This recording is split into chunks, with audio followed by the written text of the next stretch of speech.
बिस्मिल्लाहिर्रहमानिर्रहीम। अस्सलाम वालेकुम नाज़रीन, आप यूट्यूब चैनल देख रहे हैं, मैं इमरान खान हूँ।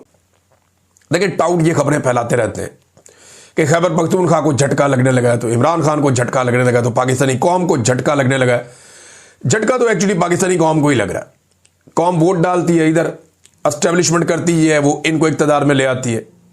कौम फैसला करती है ये वाला, एस्टेब्लिशमेंट उल्टा काम करती है वो वाला।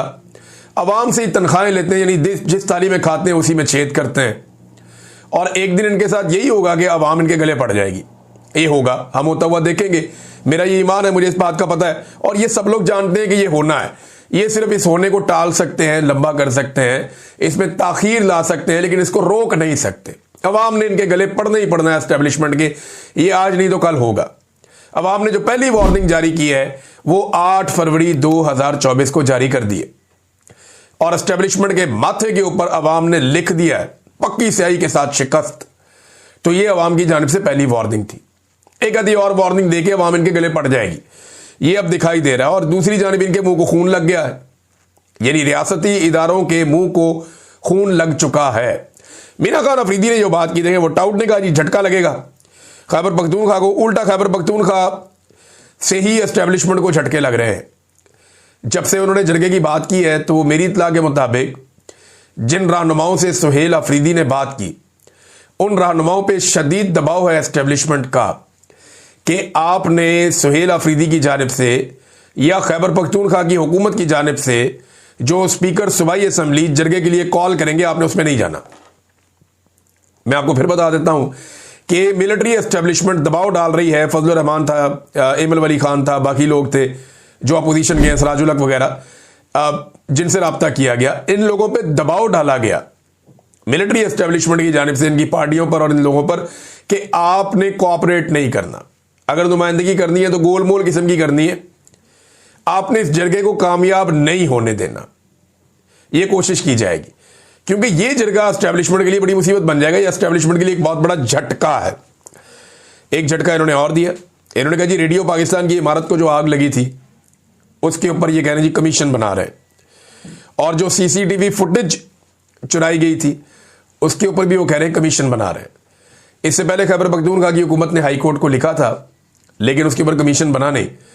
वो कहते हैं जी ऐसे नहीं बनेगा तो हम कमीशन तो बनाएंगे, चाहे कोई और कमीशन बना दे, लेकिन 9 मई के वाकयात की हम तहकीकात करवाएंगे कमीशन बनाकर खैबर पख्तूनख्वा में। गड्ढापुर साहब ने थोड़े से मामला डाउन कर दिए थे, लेकिन ये लोग कह रहे नहीं, हम कमीशन बनाएंगे। अब आ जाए जो शाहिद खटक का बड़ा इंपॉर्टेंट ट्वीट है, जिसके अंदर पूरी कहानी है।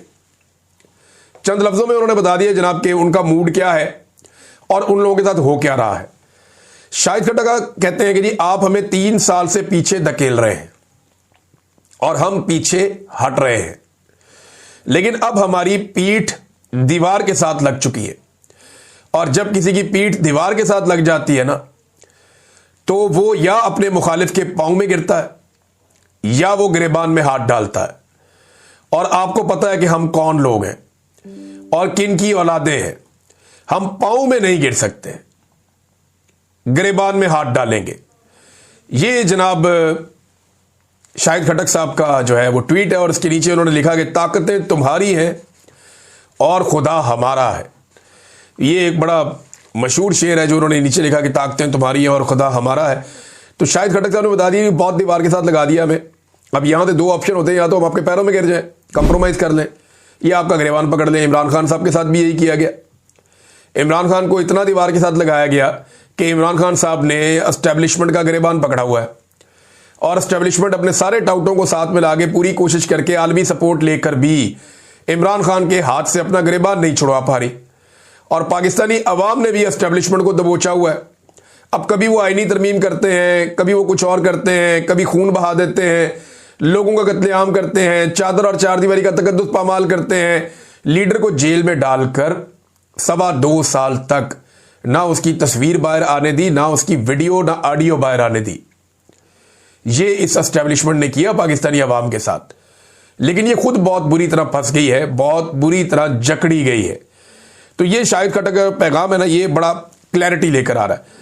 नाज़रीन, आपसी इख्तलाफात के बावजूद, यानी हामिद खान ग्रुप में और ILF के अंदर जो आपस में समझौता नहीं हो पाया, वो आपस में चीज़ें तय नहीं कर पाए, इसके बावजूद जो बार कौंसिल्स के इंतखाबात हैं वकला के, उनमें हैरानकुन कामयाबी मिली है इमरान खान साहब के हमायती उम्मीदवारों को। यानी हैरानकुन है, गैर मामूली कारकर्दगी है जो इन्होंने दिखाई है। और अगर ये आपस में मिलकर सही तरीके से इलेक्शन लड़ते तो ये इस निज़ाम को बहुत बदतरीन शिकस्त दे सकते थे। अभी भी रिजल्ट्स आ रहे हैं, हतमी रिजल्ट आएंगे तो हम बता पाएंगे कि क्या हुआ, कैसे हुआ, किस हद तक हुआ। लेकिन जो अभी रिजल्ट आ रहे हैं उनमें गैर मामूली कामयाबी, यानी जिसकी तवक्को नहीं की जा रही थी, उस लेवल तक कामयाबी हासिल की पाकिस्तान तहरीक इंसाफ के हमायत याफ्ता उम्मीदवारों ने, जो एक बड़ी बात है, ये छोटी बात नहीं है। नाज़रीन, अब नवंबर का महीना है तो आपको पता है कि नवंबर की टेंशन सबको लगी हुई है। रोज़ाना एक नई खबर लॉन्च कर दी जाती है ताकि असल मामले से तवज्जो हट जाए। देखिए, अगर 27वीं आईनी तरमीम हो गई और आसिम मुनीर साहब को मन मर्जी की एस्टेब्लिशमेंट को कंट्रोल करने की दोबारा सलाहियत मिल गई, यानी वो एक्सटेंशन भी उनको मिल गई, 27वीं आईनी तरमीम भी हो गई, अगर ये मनमानियां हो गई तो फिर याद रखिएगा पाकिस्तान में जमहूरियत नहीं बचेगी। फिर आप पाकिस्तान में जमहूरियत को भूल जाएं, एस्टेब्लिशमेंट जैसे चाहेगी हुकूमत अता करेगी और पाकिस्तान को आइन और कानून के बजाय चंद अफराद की ख्वाहिशात पर ही चलाया जाएगा। रियासती इदारों के मुंह को मैंने आपको बताया पहले ही खून लग गया है। और इसके बाद हकीकी अवामी इनकलाब के अलावा ना सियासतदानों के पास कोई रास्ता बचेगा, ना ही अवाम के पास कोई रास्ता बचेगा। और ये एक बात मेरी आप याद रखिएगा कि पाकिस्तान तहरीक इंसाफ इस आग में नहीं जलेगी मुस्तकबिल में, और ये बहुत जल्दी आप देखेंगे। पीपल्स पार्टी और PMLN वो ये जो कुछ भी होने जा रहा है ना, इस सब को फेस करें। मैं आपको दोबारा कह रहा हूं कि आज जो कुछ भी हो रहा है, बज़ाहिर पाकिस्तान तहरीक इंसाफ इसके रास्ते में खड़ी होकर इसको रोकने की कोशिश कर रही कि हम इसे रोकेंगे, ये नहीं होने देंगे। लेकिन याद रखिएगा कि जब ये निज़ाम पूरी ताकत पकड़ लेगा और पूरी तरह से जमहूरियत तबाह हो जाएगी तो पीपल्स पार्टी और PMLN इस आग के अंदर जलेंगे और वो भी इस लड़ाई का हिस्सा बनेंगे। और देखिए, उस वक्त फिर कोई और रास्ता नहीं होगा ना, रास्ता होगा ही नहीं कोई और। उस वक्त आपको इनकलाब लाना पड़ेगा, अवामी ताकत इकट्ठी करनी पड़ेगी और फिर ये काम होना ही होना है इस मुल्क पे। आज नहीं होगा, 2-4 साल 5 साल बाद हो जाएगा।